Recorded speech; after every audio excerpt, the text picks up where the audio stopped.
በስመ ስላሴ በስመ አብ ወወልድ ወመንፈስ ቅዱስ አሃዱ አምላክ አሜን።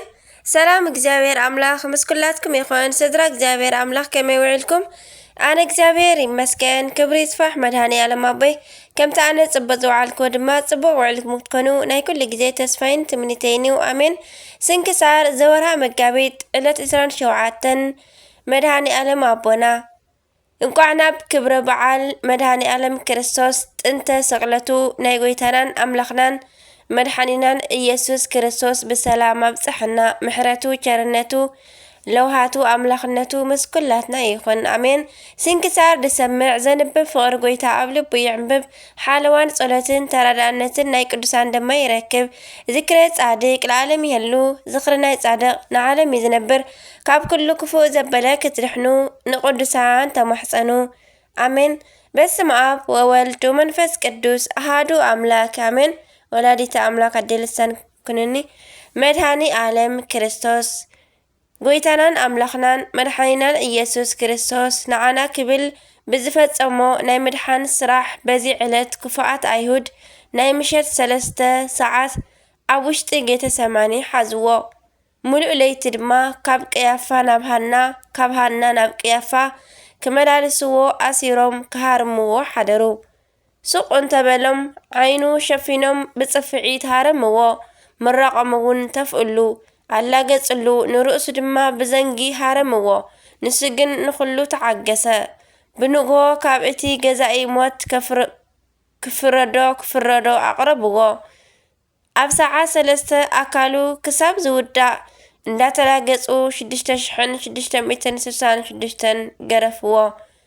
ኣብ ሊቶስጥሮስ ኣደባባይ ድማ ርሑስ መስቀል ኣሰኪሞም ናብ ቀራንዮ ወሰድዎ።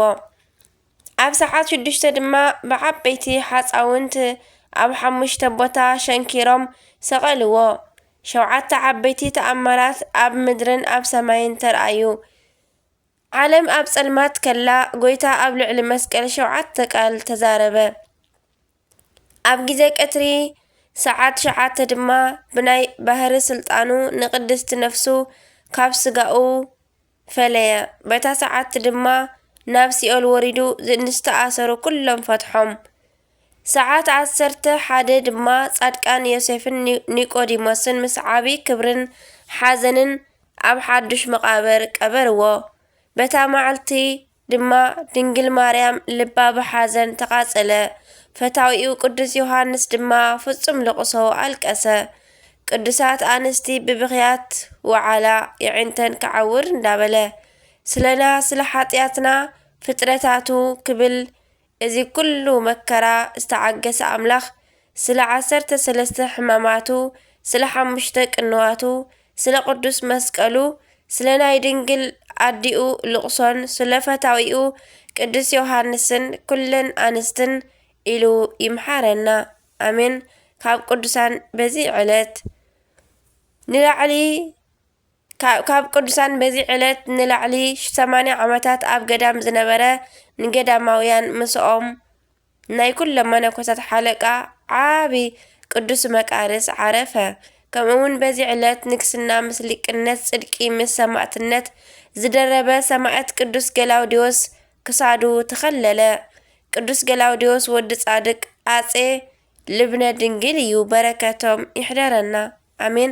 ምሕረትን ቸርነትን ኣምላኽነትን ለውሃትን ናይ መድኃኔዓለም ኣቦናን ናይ ኩሎም ቅዱሳንን ይሕደረና ኣሜን።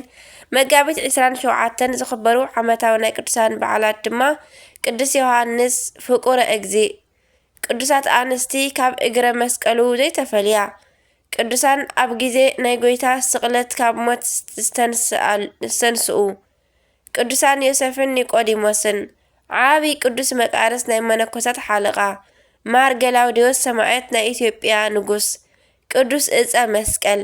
ወርሓዊ በዓላት ድማ ኣቡነ መብዓ ጽዮን ጻድቅ፣ ቅዱስ ቪክጦር ሰማዕት፣ ቅዱስ ያዕቆብ ዘጉሙድ፣ ቅዱስ ቢፋሞን ጻድቅን ሰማዕትን ኣሜን። በረከቶም ይሕደረና። ካብ ፍቕሪ ቅዱሳን ኣይፍለየና። ስንክሳር ድሰምዕ ዘንብብ ፍቕሪ ጎይታ ኣብ ልቡ ይዕንብብ። ካብ ሓለዋን ጸሎትን ናይ ቅዱሳን ድማ ይረክብ ኣሜን። ምሕረት ቸርነት ናይ መድኃኔዓለም ምስ ኩላትና ይኹን።